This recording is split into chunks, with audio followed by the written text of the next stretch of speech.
শীতের সকালে গরম গরম এক কাপ চার সাথে সবাইকে গুড মর্নিং। সবাই কেমন আছো? আশা করি সবাই খুব ভালো আছো। আজকে হলো সোমবার আর বড়দিনের সবাইকে অনেক শুভেচ্ছা। আর এখন বাজে সকাল 8টা। আজকের ব্লগটা আমি এখন থেকে শুরু করছি। এমনি ফ্যামিলিতে সবাইকে অনেক ভালোবাসা জানিয়ে চলো আগে গরম গরম চাটা খেয়ে নিই। রাত্রেবেলা ছোলা ভিজিয়ে রেখেছিলাম, তো সেই ছোলাগুলোকে এখন ধুয়ে কিছুটা তুলে দেব, কিছুটা ন্যাকড়াতে বেঁধে রাখবো কল ওঠার জন্যে, আর কিছুটা হলো আমরা এখন সকালবেলা সবাই খাবো। ভো খাবে, আমি খাবো, তো সেই জন্য এগুলোকে ধুয়ে টুয়ে পরিষ্কার করে নিচ্ছি। এখন এটাই সকালবেলার কাজ হয়েছে, জানো তো। আগে খেতাম না, কিন্তু এখন খেয়ে মানে এমন একটা অভ্যেস হয়ে গেছে, খেলে ভীষণ উপকার হচ্ছে। তো তার জন্যে বিশেষ করে মানে পটির দিক থেকে তো এখন বিছানা মাদুর তুলে নিচ্ছি। বিছানা মাদুরটা আজকে চাদর টাদরগুলো কেচে দেবো ভাবছি। এক সপ্তাহ হয়ে গেছে চাদরটা কাচা হয় না, তো এক সপ্তাহ পরে না আর বেশি দিন, মানে এক সপ্তাহ হয়ে গেলে আর কিন্তু এই চাদরে শুতে ইচ্ছা করে না। তো সেই জন্য চাদর টাদরগুলো তুলে বিছানা তুলে নিলাম। আর এখন সকালবেলা ব্রেকফাস্ট বানাচ্ছি। আর আজকে ব্রেকফাস্টে কী আছে বলো তো? আজকে ব্রেকফাস্টে আছে হলো তোমার রুটি আর ডিম ভাজা। তবে আমি এখন খাবো না, আমি ছোলা খেয়েছি। আমি এই যে সকালবেলা কাজ করি না, কাজ করি ঘুরি ফিরি, আর ওই ছোলাটা বাটিতে রেখে দেই, খাই আর কাজ করি ঘুরি ফিরি।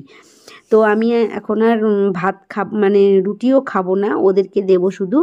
আমি একবারে স্নান করে এসে তারপরে খাবো। আর এই এখন যদি আমি খাই না, তাহলে স্নান করতে আমার আবার দেরি হয়ে যায়। তো সেই জন্যই আমি ভাবি কি যে সকাল সকালটা স্নান, আর শীতের দিনে দেখবে একটু সকাল সকাল স্নান করে আসলে কিন্তু খুব ভালো হয়। বেশি বেলা হয়ে গেলে স্নান করলে শরীর খারাপ হয়ে যায়, আর তারপরে ঠান্ডাও লাগে। আর তারপরে একটা জিনিস তুমি দেখবে, কাজ করতে করতে না সময়টাও বোঝা যায় না, সেই কাজটাও হয় না, আবার এদিকে স্নানও হয় না। তো যথারীতি তোমাদের সাথে কথা বলতে বলতে স্নান করেও চলে আসলাম। আর আজকে মাথাটায় না একটু শ্যাম্পু করেছি, তো শ্যাম্পু করে বেশ মাথাটা হালকা লাগছে। আর আমি মাথাটাও শ্যাম্পু করেছি তা প্রায় এক সপ্তাহ বেশি হয়ে গেছে। এক সপ্তাহের পরেও 2-3 দিন হয়ে গেছে। আমি সপ্তাহে 1 দিন করে মাথায় শ্যাম্পু করি। তো আমাকে মানে 7 দিনের পরেও আরও 2 দিন বেশি হয়ে গেছে। তো মাথাটা ভীষণ ভার হয়ে গেছিলো। আর শীতকালে ভীষণ মাথায় খুশকি হয়, শ্যাম্পুটা কিন্তু একটু বেশি করতে হয়। তো আর শীতকালে কিন্তু আমি একটা শ্যাম্পু নিয়ে এসেছি, মানে আলাদা একটা শ্যাম্পু মাখি। এটা তোমার হচ্ছে তোমার ইসের থেকে নিয়ে আসা, মানে মেডিকেল শ্যাম্পু আর কি। তো সেটা মাখি, খুশকিটা খুব ভালো থাকে মাথায়। আর এখন আমি দেখতে পাচ্ছ ভাত নিয়ে বসেছি। আমি ভাতটা আমার হয়ে গেছে। চালটা ভিজিয়ে রেখে গেছিলাম, স্নান করে এসেই জলটা চাপিয়ে দিয়েছি, দিয়ে পুজো টুজো দিয়ে নিয়েছি। দিয়ে টিয়ে নিয়ে তার মধ্যে মানে চালটা ভেজানো থাকে, তো ভাতটা বেশ তাড়াতাড়ি হয়ে যায়। তো গরম ভাতও হয়ে গেছে, আর এখন বেশি বাজে না, 11:30 মতন বাজে। তো ভাবলাম দুটো ভাত খেয়ে নিই। তো ভাত খাবো কী দিয়ে ভাবতে ভাবতে তো ভাবলাম তাহলে এক টুকরো বেগুন ভাজা নেই। বেগুন ভাজা কিন্তু আমার একদম খাওয়া উচিত না, তবুও এত লোভ সামলাতে পারি না।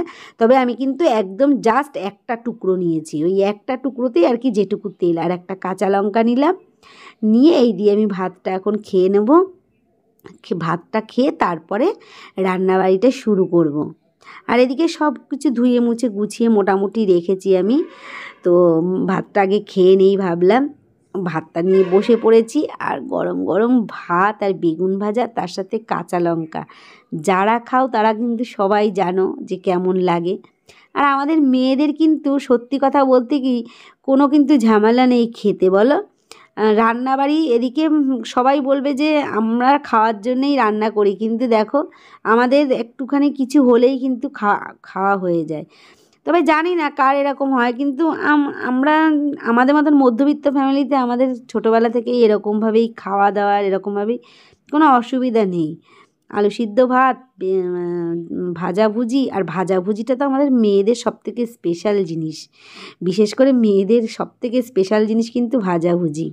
আর ভো দেখো রেডি হয়ে নিয়েছে, ভো আর আমার বোনের ছেলে এসছে, মানে ওর মাসির ছেলে, ওরা দুজনে যাচ্ছে এখন পার্ক স্ট্রিটে। সেখানে আর কি গির্জা, তারপরে বড়দিনের যে আর কি পার্ক স্ট্রিটে খুব সুন্দর হয় না, সেটাই দেখতে যাচ্ছে। তোমাদের সাথে অবশ্য ভিডিওটা আমি পরে শেয়ার করব।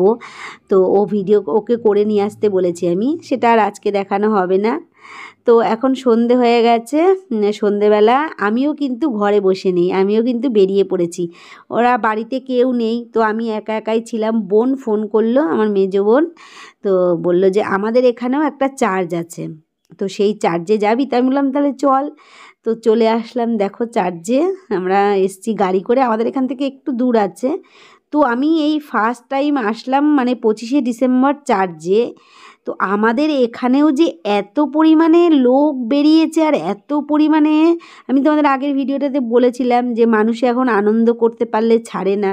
তো সত্যিই দেখো কি পরিমাণে মানুষ রাস্তায় বেরিয়েছে আর কি পরিমাণে ভিড়, আর চারিপাশে মেলা তো বসেইছে, খাবার দাবার, লাইটিং, মানে পুজো কি বলবো, মানে পুজোর থেকেও যেন মানে ভালো লাগছে, এত সুন্দর লাগছে। তো বেরিয়ে কিন্তু বেশ বেশ ভালো লাগছে। আমি কিন্তু এই ফার্স্ট টাইম বেরোলাম, আমি আগে কোনো দিনও বেরোইনি। আমার বোনরা যায় মাঝে মাঝে, তো এই কয়েক বছর ওরাও গেছে, আমাকে বলেছিল, তো আমার সেভাবে তখন যাওয়া হয়নি। যাই হোক, এসে কিন্তু আমার ভীষণ ভালো লাগছে। আর ভোরা তো এখনও বাড়িতে আসেনি, এখন বাজে 7টা, হ্যাঁ 7টা বাজে, আমি তো 6:30টার সময় বাড়ির থেকে বেরোলাম। তো দেখো চারিদিকে লাইটিং, আর এখানে একটাই গির্জা আমাদের এখানে আছে। তো গির্জার এটা যে গেট করেছে, এখান থেকে ঢুকতে না, এখানটা মনে হচ্ছে বেরোনোর রাস্তা, মানে বেরোনোর রাস্তা আর ঢোকার রাস্তা পুরো আলাদা করেছে, মানে এত ভিড় হচ্ছে, একদিক দিয়ে ঢুকিয়ে দিচ্ছে আর একদিক থেকে বেরোচ্ছে। দেখো লাইটিং করেছে কত সুন্দর। আর এখানে আশেপাশে যে সমস্ত বাড়িগুলো আছে সে সমস্ত বাড়িগুলো পুরো লাইটিংয়ে, একদম পুরো লাইটিং, মানে মনে হচ্ছে কি যে আমাদের দুর্গা পুজো টুজো আর কি, মানে সে তার থেকেও মনে হচ্ছে যেন বেশি, খুব ভালো লাগছে।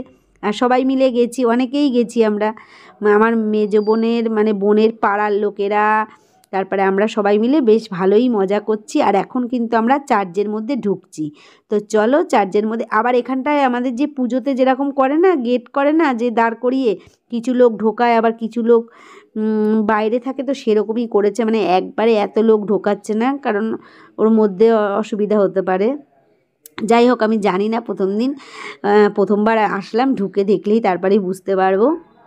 আর এখানে জুতো ছেড়ে আমরা এখন আস্তে আস্তে, আর দুই পাশে গোলাপ ফুলের বাগান, এত সুন্দর গোলাপ ফুল ফুটে রয়েছে, আর লাইটিং পড়েছে, এত ভালো লাগছে, ভীষণ ভালো লাগছে। তো আমি এখন আর বকবক করব না, আমার বকবক আর শুনতে হবে না। এবার তোমরা একটু দেখো কেমন লাগছে আর কেমন সুন্দর। এখানটা মিউজিক নেই বলে আমি এখানটা আর ভয়েস দিচ্ছি না।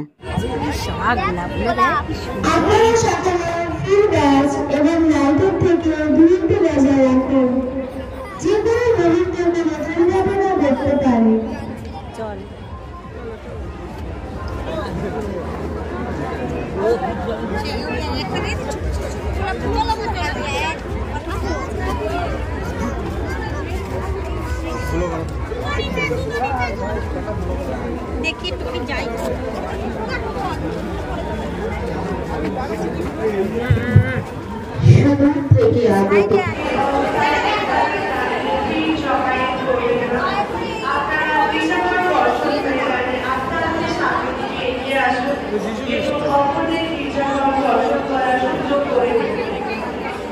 জমায়েত করবেন না, আপনারা আস্তে সামনের দিকে এগিয়ে যান এবং অন্যদেরও গির্জাঘর দর্শন করার সুযোগ করে দিন।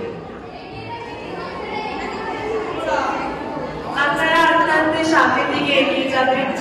সমস্ত দর্শনার্থীদের বলা হচ্ছে আস্তে আস্তে আপনারা সামনের দিকে এগিয়ে যাবেন, অপরদের গির্জাঘর দর্শন করার সুযোগ করে দিন এবং আস্তে আস্তে আপনারাও সামনের দিকে এগিয়ে যান।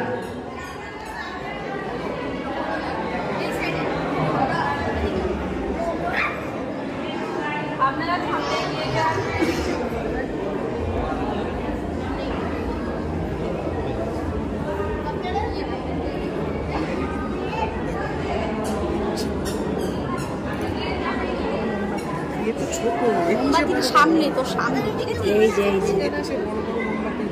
এই কয়দিন ধরে 4-5 দিন এই মোমবাতিটা জ্বালিয়ে রাখলে। ও বাবা, এটা ছোট একটা বাচ্চা, ওই যে গোয়াল ঘরে গিয়ে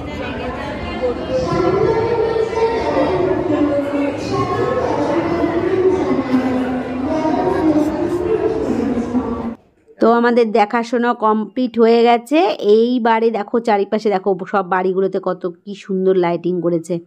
আর এখন আমরা টুকিটাকি একটু মেলাটা ঘুরবো, আর ফুচকা তো খেতেই হবে। দেখো ফুচকা খাওয়ার লাইনে সবাই এসে দাঁড়িয়ে পড়েছি। আর কোথাও যাব আর ফুচকা খাবো না, এটা হতেই পারে না। তো ফুচকা টুচকা খেয়ে আর যদি কিছু কেনাকাটা করি, কেনাকাটা করে তারপরে বাড়ির দিকে রওনা দেবো। তো চলে আসলাম বাড়িতে। আর এখন বাজে হলো তোমার এই 8:30 না 9টা বাজে, 9টা বেজে গেছে, 9টা বেজে গেছে। এখনও কিন্তু ভোরা আসেনি। আমি এখন রুটি ফুটি করে রেডি করে রাখবো খাবার দাবার। তো চলো আজকের ভিডিওটা এই পর্যন্তই। আশা করছি আজকের ভিডিওটা তোমাদের ভালো লেগেছে। আর আমাদের এখানে চার্জ কেমন লাগলো তোমাদের, আর আমি ঘুরে আসলাম সেটাও কেমন লাগলো, আমার ভিডিওটা কেমন লাগলো সব কিছু কমেন্ট করে জানিও। দেখা হবে আবার নেক্সট ভিডিওতে। সবাই ভালো থেকো, সুস্থ থেকো। 25শে ডিসেম্বরে সবাই খুব আনন্দ করো। টাটা।